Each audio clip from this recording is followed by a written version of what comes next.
Minji sat at her communication station watching the endless stream of data flow across her screens. The research vessel Harmony's light drifted through space on its routine patrol of the outer sectors. She had been monitoring the standard frequencies for 3 months now, and nothing interesting ever happened. The Galactic Cooperative was peaceful and boring most of the time. The young officer adjusted her headset and took another sip of her warm drink. Her shift would end in 2 hours, and she was already thinking about the book she wanted to read. The scanner made its usual soft beeping sounds as it swept through different communication channels. Space was mostly quiet, except for the occasional merchant vessel reporting their cargo manifest. Then something changed. A new signal appeared on her screen. It was weak and broken, but definitely there. Minji leaned forward and increased the sensitivity of her equipment. The signal grew stronger, and she could hear voices speaking in Galactic Standard. They sounded scared and desperate. She quickly recorded the transmission and enhanced the audio quality. What she heard made her blood run cold. The voices belonged to Thalorians from the Kepler 442 system. They were gentle plant-eating people who had never hurt anyone. Their words painted a picture of terror and destruction. Minji ran to the bridge where Captain Wanbin was reviewing star charts. He was an experienced Valerian with blue skin and kind eyes. The Valerians were known throughout the galaxy for their wisdom and peaceful nature. When Minji burst through the door with her face full of worry, he immediately gave her his attention. She played the transmission for him. The Thalorian voices spoke of massive ships appearing in their sky. Razek hegemony. Forces had surrounded their world and were demanding surrender. The Razeks were cruel warriors who enslaved entire populations and stripped planets of their resources. They showed no mercy to anyone who opposed them. Wanbin contacted the emergency coordinator Hyesu immediately. She was stationed at the cooperative, headquarters 3 sectors away. Her job was to organize rescue missions when member species faced disasters or attacks. The Thalorian situation was exactly the kind of emergency she handled. Hyesu received the transmission with growing alarm. The Thalorians were reporting that Razek ships were bombing their cities and demanding complete surrender within 6 days. After that, the bombing would continue until everyone was dead or captured. The peaceful colonists had no weapons and no way to defend themselves. The problem was distance and time. The nearest cooperative peacekeeping fleet was 3 weeks away, from Kepler 442. Even if they left immediately and pushed their ships to maximum speed, they would arrive too late. The Thalorians would be dead or enslaved long before help could reach them. Hyesu called an emergency meeting with the Cooperative Council. Representatives from dozens of peaceful species gathered on the communication network. They all agreed that something had to be done, but nobody had any good ideas. The Razek hegemony was too strong for any single-member world to challenge, and too far away for the main fleet to reach in time. Minji listened to the discussions with growing frustration. 200,000 innocent people were going to die because the good guys were too far away and too slow. She kept thinking there had to be someone closer who could help. The galaxy was huge, and surely someone else might be nearby. Then she had an idea that sounded crazy even to her. What if they broadcast the distress call on all frequencies instead of just the official cooperative channels? Maybe there was another civilization out there that could respond faster. The council representatives said it was against protocol to involve non-member species in cooperative business. Hyesu disagreed with the council. She believed that saving innocent lives was more important than following rules. If there was even a small chance that someone else could help, then they had to try. She ordered all cooperative vessels in the area to begin broadcasting the Thalorian distress call on every communication frequency they could access. The message went out across space in all directions. It included the location of Kepler 442 and details about the Razek attack. Any civilization with the technology to receive interstellar communications would hear the desperate plea for help. Most council members thought it was pointless because all the known civilizations were already members of the cooperative.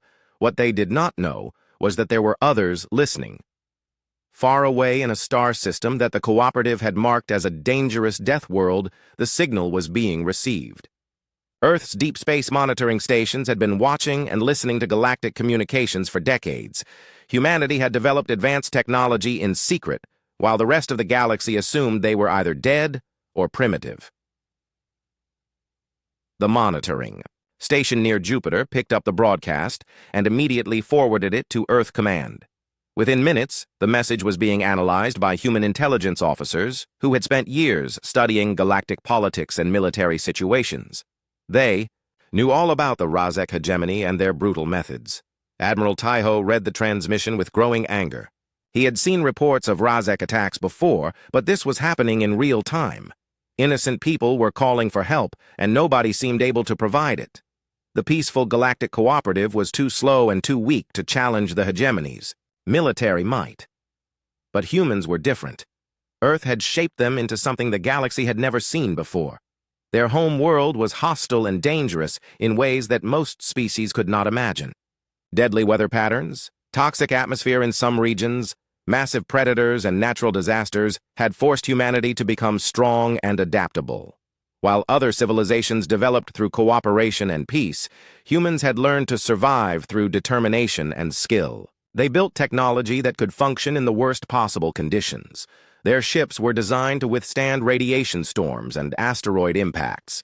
Their weapons were powerful enough to clear orbital debris and mining operations. More importantly, they had developed a sense of duty that the peaceful species did not understand. When someone called for help, humans felt obligated to respond regardless of the cost or danger. It was part of their nature forged by millions of years of evolution on a world that demanded cooperation for survival. Taiho contacted Fleet Command and requested immediate authorization for a rescue mission. The response came back within an hour.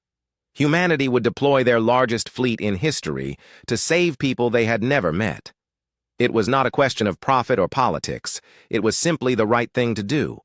The human fleet began assembling near Mars. 200 warships of various sizes and capabilities prepared for the longest journey they had ever attempted. The flagship Iron Resolve took its position at the center of the formation. Heavy cruisers with names like Righteous Fury and Defiant Stand moved into escort positions. Meanwhile, the Thylorian situation was getting worse. Their latest transmissions spoke of orbital bombardment increasing in intensity. Razek ground forces were preparing to land and begin capturing civilians for slave labor. The peaceful colonists were hiding in underground shelters, but they knew it would not protect them for long. Minji continued monitoring the communications from her station aboard Harmony's Light. She felt helpless knowing that good people were dying while she could only listen. The cooperative fleet was still weeks away and moving as fast as possible, but it would not be enough. Then something impossible appeared on her long-range sensors. Massive energy signatures were approaching the edge of known space from the direction of the Sol system. The readings were unlike anything in cooperative databases. Whatever was coming toward them was bigger and more powerful than any known civilization possessed. Captain Wanbin studied the sensor data with confusion and growing concern. The energy signatures suggested a fleet of enormous size traveling at speeds that should have been impossible. If these were hostile forces, then the galaxy faced a threat unlike anything in recorded history. But if they were friendly, then perhaps the impossible rescue mission might actually succeed. Admiral Kyung-hwan stood on the bridge of the Iron Resolve and watched his fleet move through hyperspace. 200 human warships traveled together in perfect formation toward a distant world they had never seen.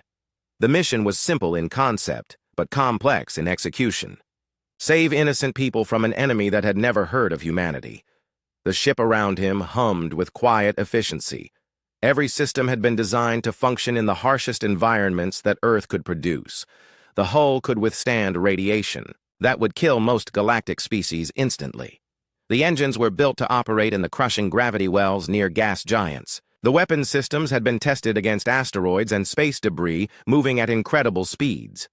Humanity had learned to build things that lasted because their home world did not forgive weakness or poor design.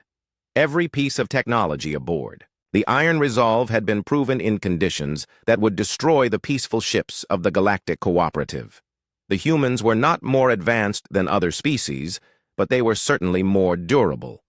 Kyung-hwan reviewed the intelligence reports about their destination one more time. The Thylorian colony on Kepler 442 consisted of about 200,000 peaceful civilians. They were plant-eaters who had developed advanced medical technology and healing abilities. Their culture valued life and cooperation above all else. They had no military forces and no weapons capable of defending against orbital bombardment. The Razek hegemony forces attacking them numbered about 50 ships of various sizes. Intelligence suggested they were typical hegemony raiders equipped with standard weapons and armor. The Razeks were experienced fighters who had conquered dozens of peaceful worlds over the past century. They were cruel and efficient, but had never faced serious military opposition. That was about to change. Marine General Sjokman joined the admiral on the bridge to discuss landing operations.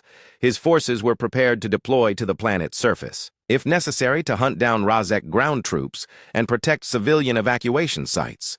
Human Marines were trained to fight in any environment from Arctic wastelands to volcanic hellscapes. The mild climate of Kepler 442 would seem comfortable compared to their usual training grounds. The communication officer reported that they were receiving updated transmissions from the Thylorian colony. The situation was deteriorating rapidly. Razek ships had begun systematic bombing of population centers. The colonists estimated they had perhaps 4 days before their underground shelters would fail completely. Nayon was the Thylorian administrator coordinating the colony's defense efforts. Her latest transmission painted a picture of growing desperation. The bombing had destroyed their main power plants and communication arrays. Medical facilities were overwhelmed with casualties from collapsed buildings. Food supplies were running low because surface agriculture had been completely destroyed. She spoke in the calm, measured tones that Thylorians used even in crisis situations. Her people believed that panic and anger only made bad situations worse. They faced their coming destruction with the same peaceful acceptance they brought to every aspect of their lives. It made their situation even more heartbreaking to the humans who listened. The Razek forces were commanded by War Commander In Young, who had led successful conquests on a dozen worlds. She expected this operation to follow the same pattern as all her previous victories. Overwhelming orbital bombardment would break the civilians' will to resist. Ground forces would then secure valuable populations for slave labor, while eliminating anyone too old or sick to be useful. In Young had received reports about strange energy signatures approaching the system, but dismissed them as sensor ghosts, or civilian traffic. No major military force was supposed to be anywhere near Kepler 442. The Galactic Cooperative's nearest fleet was weeks away and posed no threat to her operation. She had never heard of humanity or considered that unknown civilizations might exist beyond cooperative space. The human fleet continued its journey through hyperspace while their crews prepared for combat. Weapons systems were tested and calibrated. Shield generators were brought to full power. Fighter pilots reviewed attack patterns and defensive maneuvers. Everyone knew they would be outnumbered, but nobody seemed worried about it. Humanity had learned warfare in the most demanding school imaginable. Earth's environment had taught them that survival required constant vigilance and overwhelming response to threats. They did not fight fair because their home world had never been fair to them. They fought to win quickly and completely so the threat could never return. Their ships reflected this philosophy. Human vessels were built like fortresses that could move and fight. They carried enough armor to survive direct hits from weapons designed to crack planetary surfaces. Their shields were powered by reactors originally designed to function near solar coronas. Their weapons could destroy asteroids or punch through the hull of any known starship design. More importantly, they had developed tactics that other species found disturbing. Humans did not seek glorious single combat or honorable victory. They coordinated their attacks to achieve maximum effect with minimum risk to themselves. They used overwhelming firepower to end fights before the enemy could adapt. They showed no mercy to those who threatened innocent people. The engineering crews worked constantly to maintain their ships during the long journey. Chief Engineer Chan Wu supervised repairs and upgrades that kept every system operating at peak efficiency. Human technology was designed to be maintained and improved under combat conditions, unlike the elegant but fragile designs preferred. By peaceful species, human equipment was built to keep working even when damaged. As they traveled, the humans continued receiving transmissions from both the Thylorian colony and Galactic Cooperative forces. The peaceful species were organizing a rescue mission, but it would arrive far too late to help anyone. Their ships were fast and elegant, but not designed for emergency response across vast distances. They had never needed to project military power quickly because their enemies had always been far away. The cooperative's emergency coordinator, Hayasu, was coordinating their response from headquarters. She had dispatched every available peacekeeping vessel toward Kepler 442, but knew they would not arrive in time. The mathematics were simple and cruel. Distance divided by maximum speed equaled failure and death for 200,000 innocent people. Some cooperative representatives had suggested attempting diplomatic contact with the Razek hegemony to negotiate a peaceful resolution. Others proposed offering economic incentives for the raiders to leave the Thylorians alone. A few even suggested formal surrender to minimize casualties. None of these options had any chance of success because the Razeks respected only strength. Humanity understood this because Earth had taught them the same lesson. Predators and bullies could not be reasoned with or bribed. They only stopped when they encountered something stronger than themselves. The only language that tyrants understood was overwhelming force applied with absolute determination. It was a harsh truth that peaceful species preferred not to acknowledge. The human fleet dropped out of hyperspace at the edge of the Kepler 442 system with perfect timing. Their navigation computers had calculated the journey to arrive exactly. When needed, long-range sensors immediately detected the Razek fleet in orbit around the planet. 50 enemy ships were positioned for optimal bombardment coverage of the main continents. Admiral Kyung-Wan studied the tactical display and felt satisfaction at what he saw. The Razek formation was designed to intimidate civilians and maximize destruction of surface targets. It was completely wrong for fighting other starships. The enemy had positioned themselves like bullies surrounding a victim rather than soldiers preparing for battle. He opened communication channels on all frequencies and spoke in perfect galactic standard. Human intelligence had spent decades learning the languages and customs of galactic civilization. They were prepared to make contact when the time was right. That time had apparently arrived. His message was simple and direct. The Razek forces were attacking innocent civilians and had been ordered to withdraw immediately. Continued hostile action would result in their complete destruction. He identified his fleet as representing humanity and stated that the Thylorians were now under human protection. War Commander In-Young responded with typical hegemony arrogance. She demanded to know who these unknown aliens thought they were and threatened to destroy their fleet for interfering with Razek operations. Her ships began moving into attack formation while charging their weapons systems. She had never lost a battle and saw no reason to start now. Kyung-Hwan's response was equally simple. Humanity had received a distress call from innocent people. That made those people worthy of protection regardless of species or politics. The Razek forces had 30 seconds to begin withdrawing or face the consequences of their choice.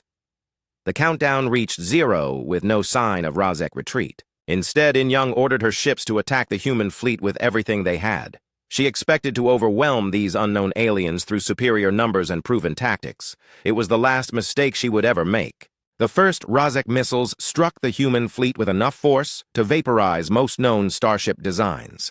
The weapons had been tested against cooperative vessels and proven capable of destroying even their strongest defensive systems. War Commander In-Young watched the impacts with satisfaction and waited for the enemy ships to break apart in brilliant explosions. Instead, the human vessels simply absorbed the hits and continued moving forward. Their shields flared with energy as they redirected the incoming attacks, but showed no signs of failing. The missile impacts that should have crippled or destroyed the unknown ships seemed to have no effect at all. In-Young stared at her tactical display in growing confusion and alarm. Admiral Kyung-Hwan felt the iron resolve shudder slightly as enemy fire struck their forward shields. The impact barely registered on his damage control systems. Human ships were built to withstand far worse punishment than anything the Razeks could deliver. Their defensive systems had been tested against solar flares and asteroid impacts. Conventional weapons seemed almost gentle by comparison. He gave the order for his fleet to return fire and watched as 200 human ships unleashed their fury on the Razek formation. The weapons that lit up space around Kepler 442 had been designed to clear orbital debris and blast through asteroid fields. They could punch holes through solid rock, moving at incredible speeds. Razek ship armor provided no protection at all. Squadron. Leader Jae-hyun led his fighter wing through the enemy formation like predators hunting in a pack. His pilots had trained in Earth's asteroid belt, where a single mistake meant death by collision or radiation exposure. The space around Kepler 442 seemed almost peaceful compared to their usual training environment. They moved through enemy fire, with precision that seemed impossible to the watching Rozeks. The human fighters were small and fast, but carried weapons normally found on much larger vessels. Each pilot could destroy enemy ships many times their size through superior tactics and overwhelming firepower. They had learned to fight as a coordinated unit, where every member supported the others without hesitation or doubt. On the planet's surface, young Sumin pressed her face against the reinforced viewing port of her family's underground shelter. The sky above was filled with brilliant flashes of light as the battle raged in orbit. For weeks, she had watched Rozek ships rain destruction on her world while feeling completely helpless. Now something was fighting back and winning. The Thylaurian. Colonists had never seen real warfare before. Their peaceful culture had no concept of the violence now taking place above their heads. They watched in amazement as the unknown ships systematically destroyed their attackers with brutal efficiency. The Rozek fleet that had seemed so terrifyingly powerful was being torn apart piece by piece. Engineer Chan Wu monitored his ship's systems as they weathered the enemy counterattack. Every component was functioning within normal parameters despite the intense combat conditions. Human technology was designed by people who understood that equipment failure usually meant death. Their ships kept fighting even when damaged because backup systems had backup systems. The Rozek forces tried every tactic they knew against the human fleet. They concentrated their fire on individual targets, hoping to overwhelm their defenses through massed firepower. They attempted flanking maneuvers to attack from multiple directions simultaneously. They even tried ramming attacks when their weapons proved ineffective. Nothing worked. Human ships moved through space like they were built to be there. Their crews had trained in environments that would kill most galactic species within minutes. The vacuum of space held no terror for people whose ancestors had learned to survive in conditions that made other worlds seem comfortable. They fought with the calm efficiency of professionals doing a job they understood completely. War Commander In Yong realized her fleet was being destroyed and called for immediate reinforcements. Fleet Commander Do Wan received her desperate transmission from 3 systems away. He commanded the largest Rozek battle group in the sector, with over 150 ships of various classes. When he heard that unknown aliens were interfering with hegemony operations, he immediately set course. For Kepler 442, Dowan was a veteran of dozens of successful conquests who had never met serious resistance. The galactic cooperative species were too peaceful to fight effectively, and their military forces were designed more for rescue operations than real combat. He expected to find a small force of unknown aliens who had gotten lucky against In Yong's raiders. His massive fleet would sweep them aside and continue the planned conquest. The battle in orbit continued as human ships methodically eliminated every Rozek vessel within range. Their weapons fire was precise and devastating, leaving nothing but debris where enemy ships had been moments before. The few Rozek vessels that tried to retreat were hunted down and destroyed before they could escape the system.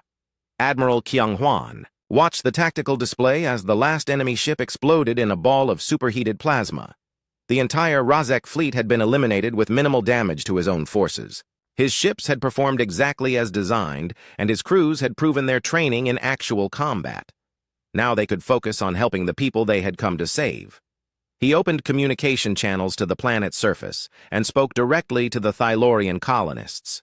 His voice was calm and reassuring as he identified himself as Admiral Kyung Hwan of the human fleet. The Rozek threat had been eliminated, and they were now safe from further attack. Human ground forces were prepared to assist with rescue operations and medical aid if needed. The response from the planet was immediate and overwhelming. Thylaurian voices filled every communication frequency, expressing gratitude and amazement at their salvation.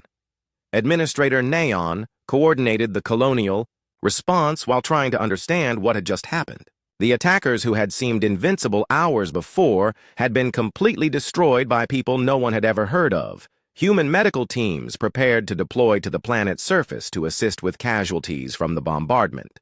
Their equipment was designed to function in hostile environments and treat injuries that would challenge most medical facilities. The doctors and medics had trained to work under combat conditions where resources were limited and time was critical. Marine General Sokmin organized ground operations to hunt down any Razek forces that might have landed during the attack. His troops were equipped with gear that allowed them to operate in any environment from Arctic wastelands to toxic swamps. The mild climate of Kepler 442 would seem almost comfortable compared to their usual deployments. The human ships took defensive positions around the planet while their crews began damage assessment and repairs. Despite the intensity of the battle, most vessels showed only minor damage to their outer armor plating. Their defensive systems had absorbed everything the Razeks could throw at them without compromising their operational capability. Long range. Sensors detected new energy signatures approaching the system from multiple directions. The readings suggested a much larger force than the one they had just destroyed. Admiral Kyung-hwan studied the data and realized that the Razeks were sending reinforcements. The real battle was about to begin. Fleet Commander Do-hwan dropped out of hyperspace at the edge of the system, expecting to find his reinforcements mopping up the last resistance from whatever aliens had dared to interfere with hegemony operations. Instead, his sensors showed debris fields where In-young's fleet should have been, and unknown ships maintaining defensive positions around the planet. His tactical officers reported that the enemy force was smaller than his own, but had somehow managed to completely destroy the original Razek fleet.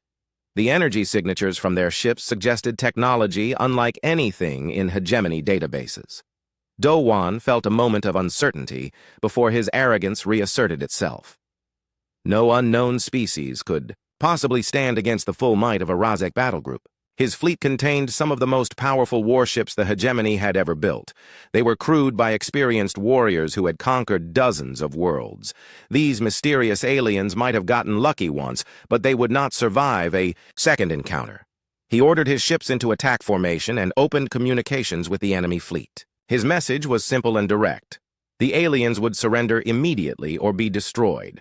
The Razek hegemony did not negotiate with inferiors and would not tolerate interference with their operations. They had 30 seconds to respond before his fleet opened fire. Admiral Kyung-hwan received the transmission and felt a familiar cold anger settle over him. These were the same bullies who had been bombing innocent civilians for weeks. They showed no remorse for their actions and no recognition that they were in the wrong. They understood only strength and would receive exactly what they deserved. His response was equally brief. Humanity had received a distress call from innocent people and would defend them against all threats. The Razek forces could withdraw immediately or join their colleagues in the debris field that had once been their fleet. The choice was entirely theirs, but the outcome would be the same. Either way, Do-hwan cut the communication channel and gave the order for his entire fleet to attack. 150 Razek warships opened fire simultaneously with enough combined firepower to sterilize a planet's surface. The massive Razek fleet unleashed everything they had against the human ships in a concentrated barrage that lit up space like a miniature star. Fleet Commander Do-hwan watched his tactical display with satisfaction as hundreds of missiles and energy beams converged on the enemy formation. No force in the galaxy could survive such overwhelming firepower concentrated in a single devastating attack. The human ships disappeared behind walls of fire and energy as the Razek weapons found their targets. Explosions bloomed across space, in brilliant flowers of destruction that should have marked the end of the mysterious aliens who had dared to challenge hegemony authority. Do-hwan waited for the light to fade so he could see the debris field that would be all that remained of the enemy fleet. Instead, the human vessels emerged from the attack completely intact and apparently undamaged. Their shields had absorbed the enormous energy discharge and their armor had deflected everything else. Admiral Kyung-hwan felt the iron resolve shake under the impact, but all systems remained fully operational. The attack that should have destroyed his entire fleet had barely scratched their paint. The human response was immediate and devastating. 200 ships opened fire with weapons designed to function in Earth's hostile environment. The energy beams that lanced out toward the Razek fleet could punch through asteroid fields and vaporize space debris traveling at relativistic speeds. Razek ship armor provided no more protection than tissue paper. Do-hwan watched in growing horror as his powerful warships simply disintegrated under the human counterattack. Ships that had conquered dozens of worlds were torn apart like toys in the hands of an angry child. His tactical display showed vessel after vessel winking out of existence as the alien weapons found their marks with terrifying precision. Special Forces Commander Minho received orders to deploy his Marines to the planet's surface. Razek ground. Forces had landed during the initial bombardment and were hunting for Thylorian civilians to capture as slaves. His troops were equipped with gear that allowed them to fight in any environment from Arctic wastes to toxic swamps. The mild climate of Kepler 442 would seem comfortable compared to their usual training grounds. The human transport ships broke through the planet's atmosphere like falling meteors. Their hulls were designed to withstand re-entry from space without requiring delicate heat shields or complex protective systems. The vessels could land on any surface from solid rock to shifting sand and immediately deploy their cargo of heavily armed Marines. Thylorian healer Yuna worked frantically in the underground medical facility treating casualties from the orbital bombardment. The attacks had collapsed buildings and started fires throughout the colony. Her people's advanced healing abilities were being pushed to their limits by the scale of the disaster. When she heard that alien soldiers were coming to help, she felt hope for the first time in weeks. The first human Marines to reach the medical facility shocked her with their appearance. They were tall and strong with obvious physical adaptations for surviving in hostile environments.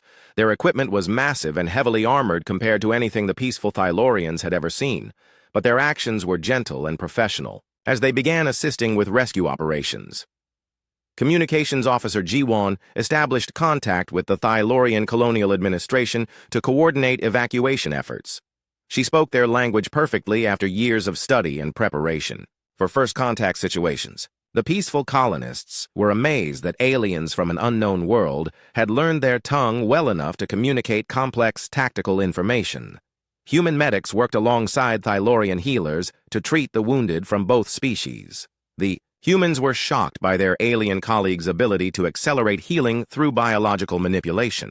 The Thylorians were equally amazed by human resilience and their ability to function despite injuries that would incapacitate most other species. In space, the battle continued as Fleet Commander Do Hwan threw everything he had at the human fleet. His ships attempted ramming attacks when their weapons proved ineffective. They tried coordinated strikes from multiple directions to overwhelm enemy defenses. They even deployed experimental weapons designed to crack planetary crusts. Nothing worked against the alien vessels. Ground General Sangho commanded the Razek forces that had landed on the planet's surface. His troops were experienced warriors who had participated in dozens of successful conquests. They were equipped with the best weapons and armor the hegemony could provide, but they had never faced an enemy like the humans who now hunted them through the ruins of the colonial cities. Human Marines moved through the devastated landscape like ghosts, seeking revenge. They had trained to fight in environments that would kill most species within minutes. The rubble-strewn streets and collapsed buildings provided perfect cover for their hit-and-run tactics. Razek soldiers who had seemed invincible against peaceful civilians found themselves outmatched and overwhelmed. Young Sumin watched from her shelter as human soldiers passed by her hiding place. They moved with purpose and confidence despite being on an alien world far from their home. Their equipment was obviously designed for warfare, but they treated Thylorian civilians with kindness and protection. She began to understand that these warriors fought not for conquest, but for justice. The space battle reached its climax as Do Hwan ordered his remaining ships to concentrate all their firepower on a single human vessel. He believed that overwhelming one target might finally break through their impossible defenses and prove they could be destroyed. Every remaining Razek ship opened fire on the human heavy cruiser Righteous Fury with everything they had.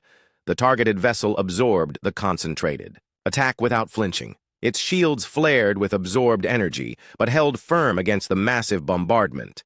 The crew inside felt the ship shudder under the impact, but all systems remained operational. Human engineering had created vessels that could survive anything. The universe threw at them. The Righteous Fury responded to the attack by systematically destroying every ship that had fired on it. The human crew worked with cold efficiency to eliminate threats to their mission and their allies. They showed no anger or hatred toward their enemies, but simply did what needed to be done to protect innocent people. Admiral Kyung-hwan watched the tactical display as the last Rozek vessels exploded in balls of superheated plasma. Do-won's massive fleet had been completely eliminated with minimal damage to human forces. The battle had demonstrated something important about humanity's place in the galaxy.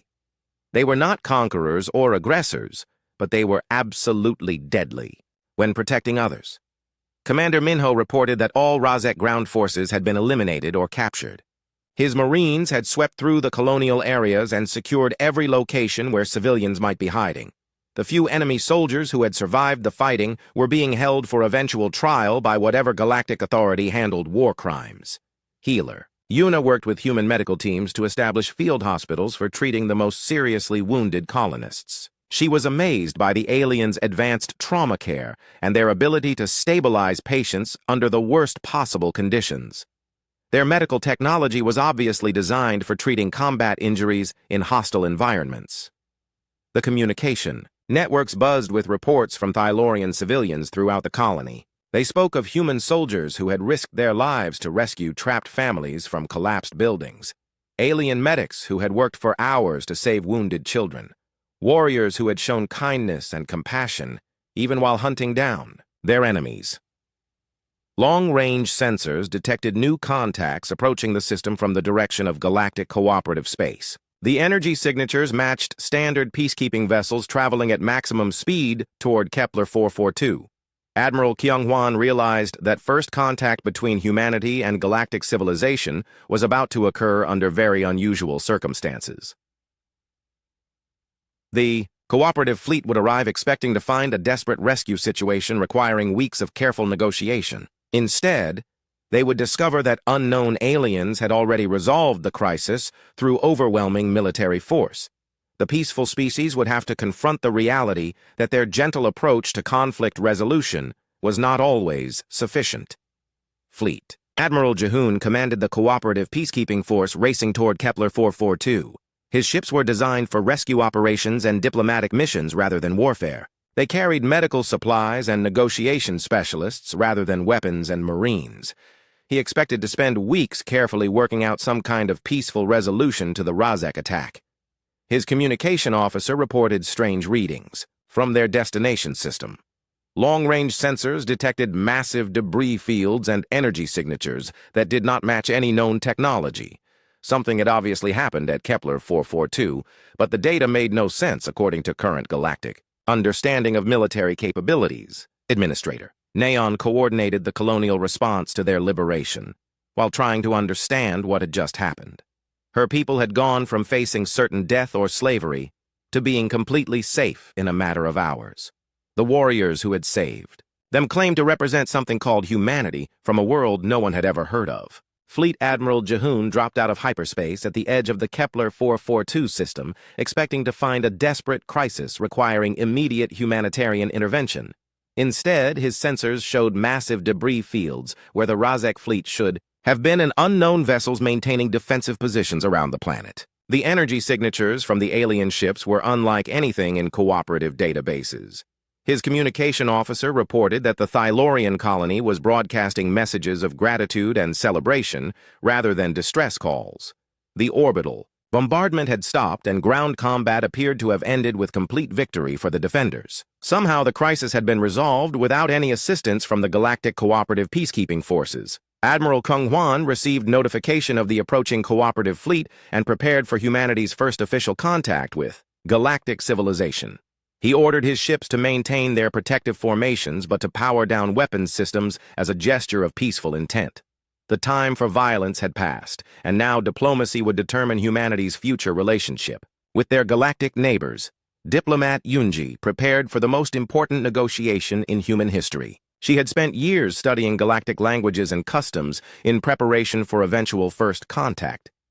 Her mission was to establish humanity as a legitimate member of galactic civilization while demonstrating their commitment to protecting innocent people.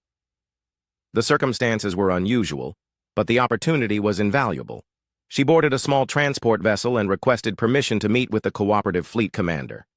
The ship that carried her toward the alien fleet was equipped with translation systems and cultural databases compiled through decades of covert observation. Humanity was ready to reveal themselves to the galaxy on their own terms. Fleet Admiral Ji-hoon agreed to the meeting with curiosity and caution. The unknown aliens had somehow eliminated an entire Razek battle group without taking significant casualties. Their technology appeared to be more advanced than anything the cooperative possessed. If they proved hostile, then the peaceful alliance would face a threat unlike anything in their history. The docking bay of Ji-hoon's flagship filled with armed guards as the human transport arrived. Cooperative security forces were trained for crowd control and rescue operations rather than military combat. They carried non-lethal weapons designed to subdue rather than destroy. The sight of diplomat Yoonji emerging from the alien vessel surprised them with its familiarity. Yoonji appeared similar to several known galactic species, but with obvious adaptations for surviving in hostile environments.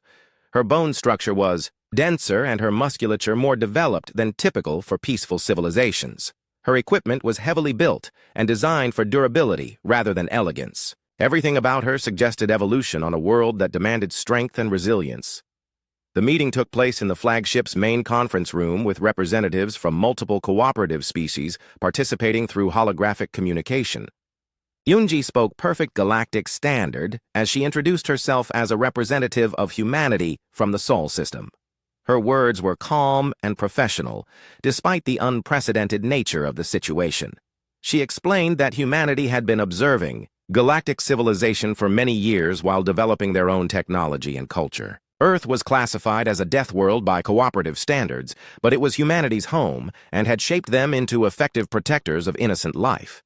When they received the Thylorian distress call, they had responded as any civilized species. Fleet Admiral Ji-hoon asked about Earth's classification and humanity's apparent military capabilities. The peaceful species of the cooperative had developed through cooperation and mutual aid. They had never encountered a civilization that had evolved through constant environmental challenges and survival pressures. The concept was difficult for them to understand. Yoonji corrected the misconception that Earth was a death world. From humanity's perspective, it was simply home and had taught them valuable lessons about survival and protection. The harsh conditions had forged them into a species uniquely suited to defend others who could not defend themselves. Their military strength existed to serve peaceful purposes. On the planet's surface, colony leader Daeun organized the Thylorian response to their liberation. Her people were overwhelmed with gratitude toward the humans who had risked everything to save complete strangers. The concept of protective warriors who fought for justice rather than conquest was new to their peaceful culture, but absolutely welcome.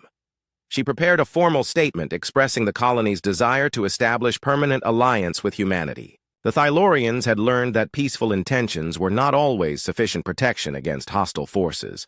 They needed guardians who understood both the value of peace and the necessity of strength when peace was threatened. Human xenobiologist Soo-young studied the various species represented in the Cooperative Alliance while preparing her report for Earth Command. Galactic civilization had developed along completely different lines from humanity. The peaceful species had evolved through cooperation and mutual support rather than competition and environmental pressure. This fundamental difference explained why they had such advanced medical and agricultural technology but relatively primitive military capabilities. They had never needed to develop weapons of war because their neighbors shared their peaceful philosophy. The Razek hegemony represented an external threat that challenged their basic assumptions about civilization. Young Officer Taewon represented the next generation of humanity that would grow up knowing about galactic civilization. He had trained on Earth like all human military personnel, but his education included studies of alien cultures and languages. He embodied the potential for humans to serve as bridges between their warrior heritage and the peaceful galaxy. The diplomatic meetings continued as both sides worked to understand each other's perspectives and capabilities. The cooperative representatives were amazed by humanity's protective instincts and their willingness to risk everything for strangers. Humans were equally impressed by the Peaceful Alliance's achievements in science and cooperation. Fleet Admiral Ji-hoon formally requested that humanity consider joining the Galactic Cooperative as a member species. Their unique capabilities would provide protection that the Alliance desperately needed against hostile forces like the Razek hegemony. In return, they would gain access to advanced medical technology and the benefits of peaceful cooperation. Diplomat Yunji explained that humanity would need to consult with their government before making such an important decision. However, they were definitely interested in establishing formal diplomatic relations and cooperation agreements. The rescue of the Thylorian colony had demonstrated the potential benefits of working together. Other cooperative species began sending their own diplomatic inquiries to the human fleet. News of the liberation had spread throughout their communication networks along with reports of humanity's military capabilities. Peaceful worlds that faced potential threats were interested in protection agreements with the unknown warriors. Administrator Naeon transmitted the Thylorian colony's formal request for human protection and alliance. Her people had voted unanimously to seek permanent association with the species that had saved them from certain death or slavery.